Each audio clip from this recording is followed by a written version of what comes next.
Welcome back to another video, fellow Dark Forces. Our darkest forces. Now we're back. The South Australian election is finished. We can finally see all the seats that have been won, the final count, and how One Nation did. And is this a huge change for South Australia and the upcoming elections in Melbourne and Sydney and so on for the whole country? Now, we're going to be reacting to a video by Topher Field. I'll leave his channel in the description down below. He goes through the facts really good. So we're going to react to this, see what's going on, see how the preference voting is set up to make One Nation lose, and to see if they actually got to crack out of that and beat the system that wants to keep the two-party system in power. So this is going to be a really good video. I haven't watched it. I wanted to watch it with all of you, react to it live. So make sure you check out his channel in the description down below. But let's jump into this and see how One Nation did in the South Australian election.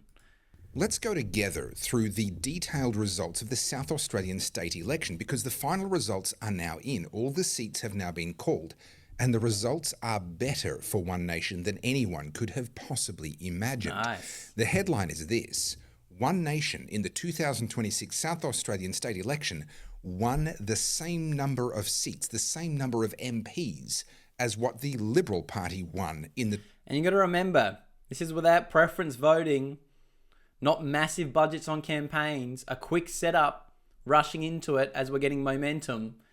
So this is massive. And I'm sure he's going to break it all down. 2026 South Australian state election. Now, they did it slightly differently, and we are going to dive into the details in a moment, because the details here really, really matter.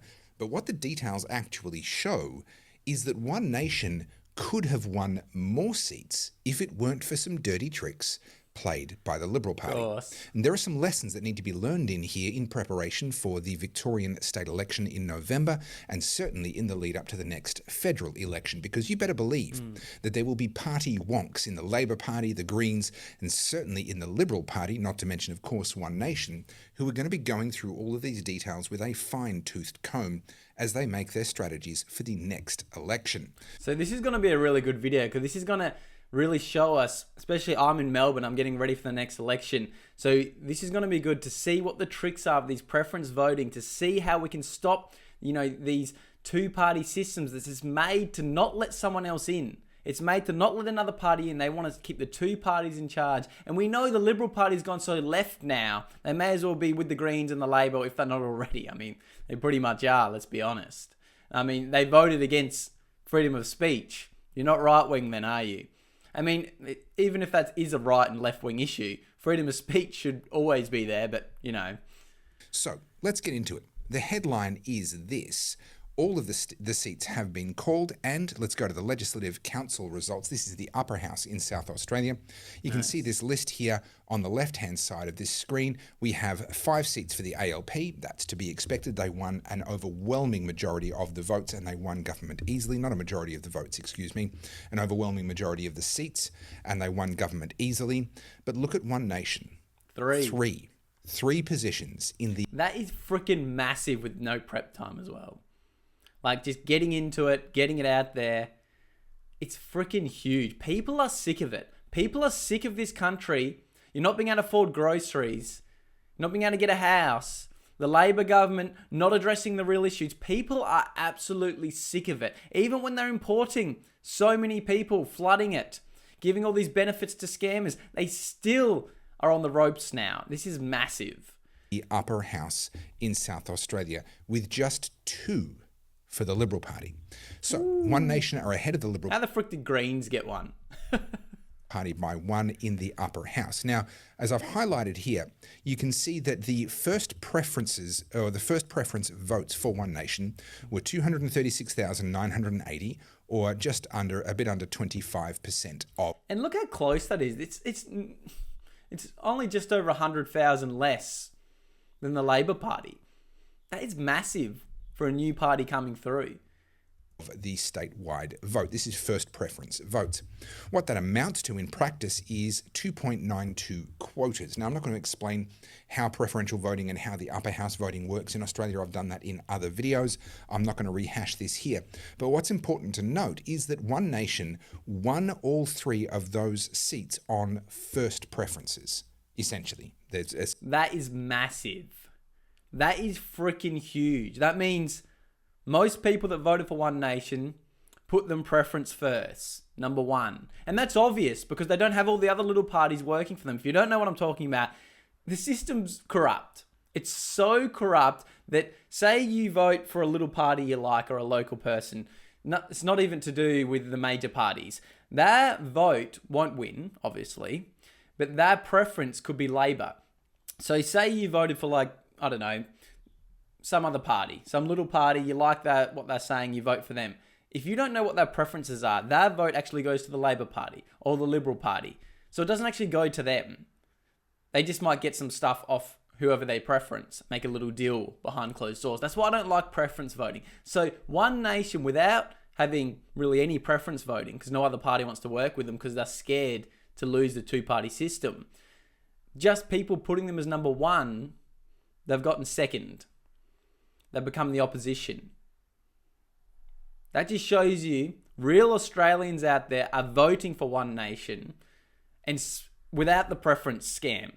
I think it's a freaking scam. I don't think if you vote for someone, that vote, if they're not going to win, should go to the other party. That's bullshit. That's like if you vote for the Greens, then that vote goes to Labor because they're obviously not going to win the main government. Just doesn't make sense. A slight shortfall in the third one, but which they would have picked up with no difficulty through preferences. So this is an incredibly strong result.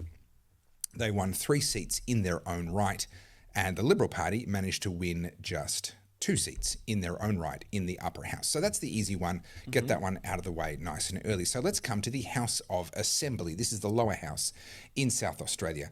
On the right-hand side of the screen there, you can see the results. These are parties currently leading in these various districts. Now, as you look at this, the date will be saying yesterday, it'll be 1 day overdue, but as a matter of fact, that doesn't matter because as I'll show you in a minute, these lower house seats are all 100% counted. Nothing's going to change now. These results are final. These results are locked in. Have a look at the 4, not 1. There was speculation, will they win any? The Girk online, there is a hard lefty page was saying, One Nation haven't won any lower house seats. Yeah. Well, they've won 4. And that's fucking massive. And I've seen so many lefties out there going, look, One Nation can't even win a seat. And they haven't even counted. Now they've won 4 in the lower house. It's so good to see. That shut them right up, didn't it? These are the final results according to the South Australian Electoral Commission. They've won the seats of Ngadjuri, Narunga, MacKillop, and Hammond. Now, we're going to dive into the details of each of those seats and look at how they were won, where the preferences flowed, and the differences between them.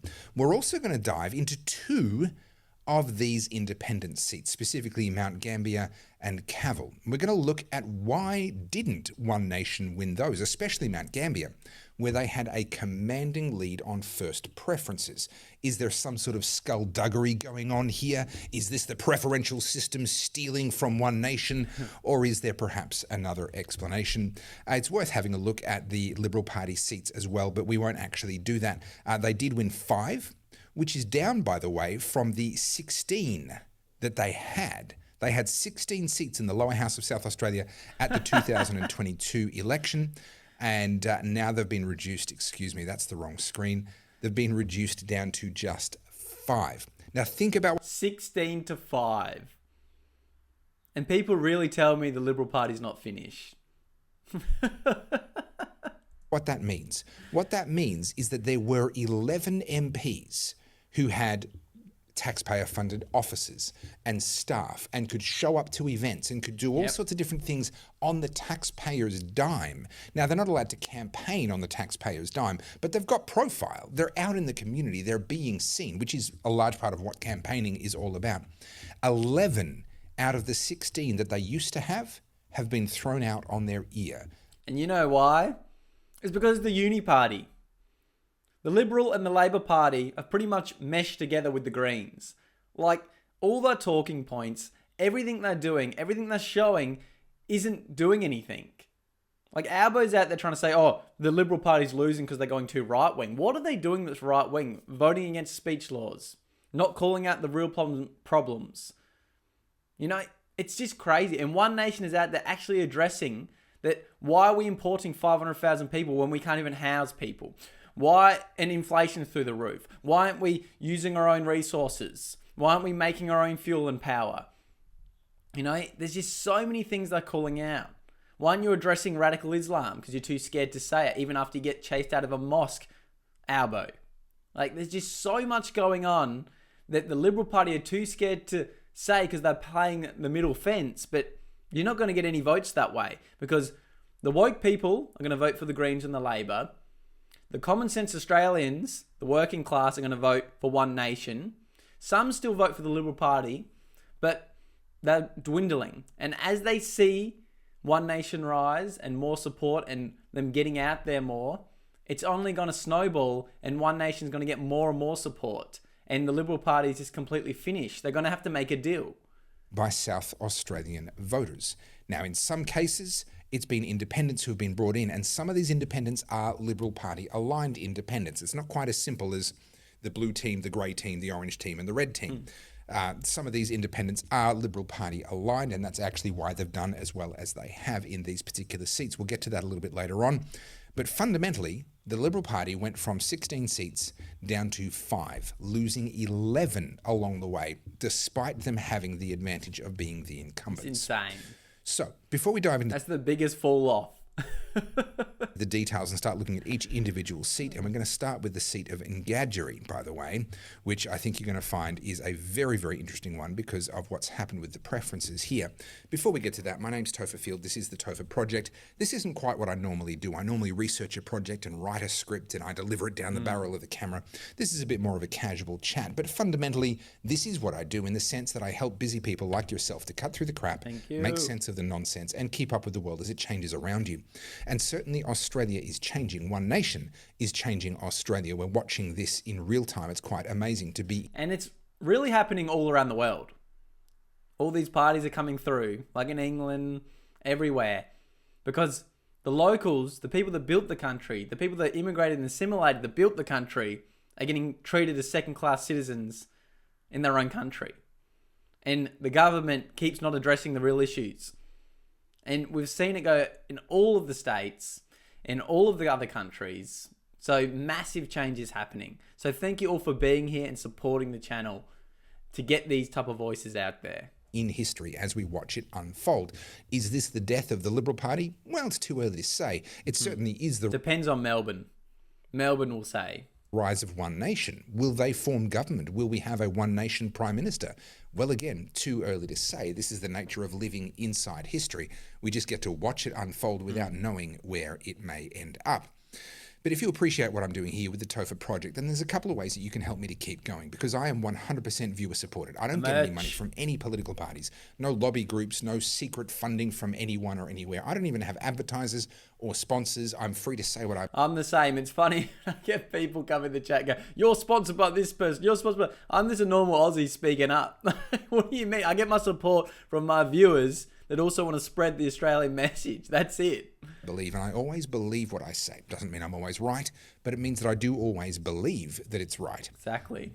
So if you'd like to help me to keep the Topher Project going so I can produce hundreds more videos like this in 2026, there's a couple of ways you can do that. Firstly, by buying me a coffee via the button that you'll find, excuse me, at topherfield.com. There's also a link in the description. That's where you're going to find my best-selling books. There's Good People, Break Bad Laws, which is... I've got 5 coffees now. So thank you all. I don't know. I post on Instagram normally, but thank you everyone who's bought me a coffee. You're a legend.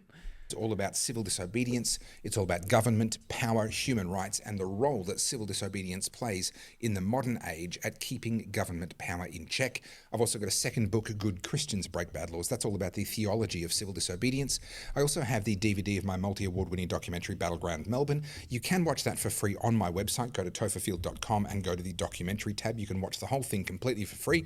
But if you would like to put it on your shelf, then you can buy the DVD from my shop. There's also a whole range of different merch products, including t-shirts, hoodies, caps, stickers, and of course, everything you buy is going to help me to keep producing hundreds more videos like this in 2026. Finally, there is the 2026 Masterclass, the Getting Your Head in the Game Masterclass. Check that out while you're there. And if you think that's something that might be helpful for you, then please jump on board. It has already started, but you can catch up by watching the previous sessions online. Hopefully I can make some merch soon too. I know everyone's demanding it. Soon, guys, soon. Hopefully. I got to look into it. Hopefully next month, maybe. So that you're ready for the live sessions as they come up one at a time, month by month, going through 2026. All right, let's get into the specific lower house seats results. And we're starting here with the seat of Ngadjuri. Now, you can see here, I just want to confirm with you, 100% has been counted. 100% of the on-the-day polling booths and 100% of the early voting centres have been counted. These results are final. They are not going to change. Now, nearly 96% of the votes in this seat were formal, so they were correctly formatted, and 4.1% were, a little over 1,000, were informal. These are people who drew a penis on their ballot or just didn't fill it out correctly, and it wasn't able to be saved through voter, what do they call it, the preservation clauses, where if the intent of the voter is clear, then it can still be saved. So that's those numbers. What matters here is that in the end, David Patten for One Nation won a commanding win on 56.6% of the vote, up against Labor. Now, this is important. Who they're up against is really important here. There are 4 seats that One Nation have won. The 2 that they won against Labor, where Labor and One Nation were the final 2, both of those they won with a wide margin. The 2 that they won, where One Nation and the Liberal Party were the final 2, they'd won both of those on very narrow margins, and there are good reasons why that is. So let's talk about that. We can see that David Patten has won over Tony Piccolo with a convincing lead. We can see that One Nation polled extremely well. This is obviously a very, very strong seat for One Nation. It's polled extremely well, 34.9%, if I can mark it out here. There we go. 34.9%, clearly well ahead of Labor, who are just under 30%. And It is crazy, like, how most of the votes are won by 30%. Like, even the major votes with, like, the Labor Party and stuff, like 30 to 40, not even 40% max. So the country, no matter what, always has very different opinions. It's only that few percent that get parties across the line. So, of course, a lot of people don't know how to vote and don't care either. That's a big problem. So just take it in that you can win seats, look, by 5%. Some are even closer than that. So please vote in your next election. Tell your family and friends to vote. One Nation. Don't let it slip. We need to get more seats so we can combat these radical bills that go against Australians. And well ahead also of the Liberal Party, who are on 25%. Now, that means that those 3 parties between them had a commanding lead in the seats, and no one else was even in the running. It was just down to those 3. Now, evidently, preferences get distributed. We all know how this works, especially if you've watched my videos. So, for example, we have the Sarah Game Fair Go for Australians party got just 90 votes in this seat. They would have been eliminated instantly, and their preferences would have been distributed. Most of them probably would have gone to One Nation because Sarah Game was originally a One Nation MP, so you would assume that there's some ideological alignment there. But even so, they might have gone Liberals, they might have gone elsewhere. There were only 90 of them, so it probably wouldn't have changed anything. Then you have the Australian Family Party, also 0.4%, 109 votes. They would have been eliminated. Those would have been distributed. Then we have 358 votes for Family First, eliminated, distributed. Again, these are all votes that would have probably helped Pauline Hanson's One Nation candidate, David Patten, but might have also helped the Liberal Party a little bit. And then you get... So you don't know. Like, if someone has thousands of votes and they can't win, their votes are going to who they preference. So that's how it works. That's how it's corrupt, because Labor can get monopoly on preferences because they're in power. And, tell the other parties, like, you preference me and I'll give you this grant, or I'll help you in this, I'll give you some money in this. Like, so this is where I don't think preferences should be allowed. I understand why they do it, but really, shouldn't it just be like, whoever gets the most votes wins? That vote shouldn't go to another person. I don't know. Comment down below what you think about preference voting. I just think who you vote for should be your vote. You shouldn't be able to steal votes from other parties if they're not going to win. Things like the Animal Justice Party, well, they would have gone straight to the Greens, or they would have gone to Labor. Then the Greens would have been eliminated and they would have gone to Labor over. And that's the biggest problem as well. The Greens get all these little parties, go to them, then they put thousands of votes to Labor. So it's bad. It's a bad setup to keep people in power when they can structure with all the other parties and tell them you have to preference us if you want this, that, and this. That's how they stay in power. And I think that's corrupt. I don't think that should be allowed. Overwhelmingly not to the Liberal Party, and almost certainly not to One Nation. What that means is that the deficit that the Liberal Party had here, 6,161 votes, What they need to do is overtake One Nation for reasons I'll get to in a moment. So their deficit is 2,300-ish votes, and there just weren't enough other preferences to pick up to be able to overcome that deficit. Now, the reason why this matters is because with the rise of One Nation, we kind of have a top three parties now instead of a top two, Labor and Liberal. And what matters in every single lower house seat is who is third out of the final three. Because if third place out of the final three is the Liberal Party, then One Nation will almost certainly win the seat. It's not guaranteed, but pretty much every time the math will work out that if the Liberal Party get eliminated, their preferences were going to One Nation over the top of the Labor Party, which means that Liberals get eliminated. But that's if they preference them. Let's be real. I think the Liberal Party work with Labor. The Liberal Party just talks shit about One Nation constantly, saying they're divisive for sticking up for Australia too strong. So, yeah, I don't know. Unless they do it in this Melbourne election, I'm very curious to see if the Liberal Party will actually work with One Nation or not. Eliminated, their preferences get distributed, and as a result, One Nation gets over the line over the top of Labor. But as we're going to see in a minute, But that's if they work with them. if it's Labor that get eliminated, if Labor are the bottom of the final three, then actually the Liberal Party have a very good shot of winning that seat. Why?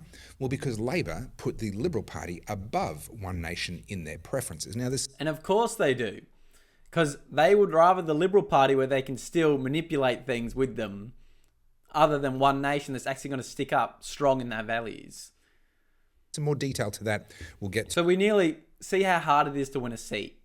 Because Labor are going to win. If they're not going to win, their votes are going to go to the Liberal Party. Most likely. So to win seats against this system is massive. And it shows you Australians are speaking together. To when we get to the independent seats. But broadly speaking, this is how it looks when it comes down to a fight between One Nation and Labor.